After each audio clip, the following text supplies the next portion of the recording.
Friends welcome to my channel. तो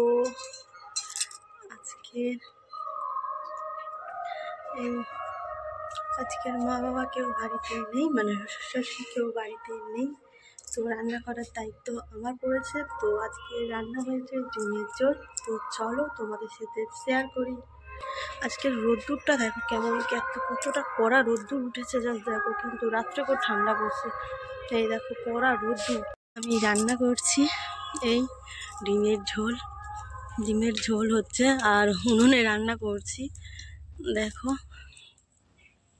এই ভাত হয়ে গেছে, ভাত এখানে রেখেছি, আর কাঠের জালে রান্না হচ্ছে ডিমের তরকারি।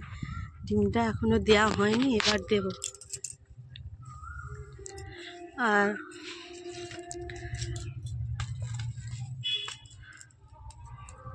তো সবাই কেমন আছো বলো, কারণ অনেক দিন এভাবে কথা বলা হয়নি তোমাদের সাথে। তো সবাই কেমন আছো?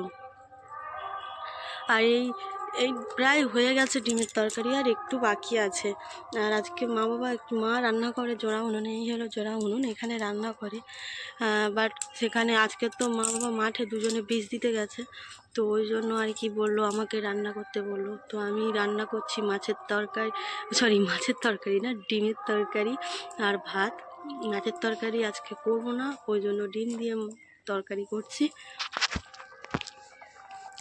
আর আমাদের বাড়িতে তো গান পুজো হচ্ছে, মানে আমাদের ঠাকুর থানে, তো সে ভিডিও খুব শীঘ্রই তোমাদের সাথে আমি শেয়ার করব।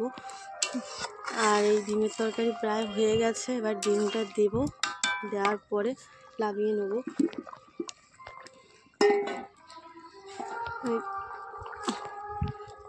আমি ডিম দিয়ে দিচ্ছি।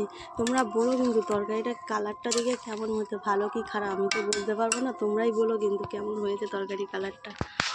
আমি খুব একটা ভালো রান্না করতে পারি না, যেটুকুনি চেষ্টা করি, কারণ আমি তো হোস্টেলে থাকতাম, আর রান্না বান্না আমি পারতাম না।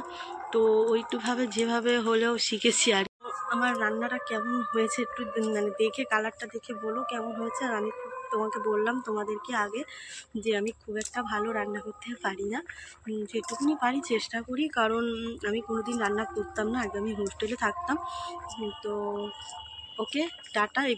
এই ব্লগটা ভালো লাগলে লাইক কমেন্ট অ্যান্ড সাবস্ক্রাইব করে দেবে, এবং পরবর্তী ভিডিওর জন্য অপেক্ষা করো। টাটা, পরবর্তী ভিডিওর সাথে দেখা হচ্ছে।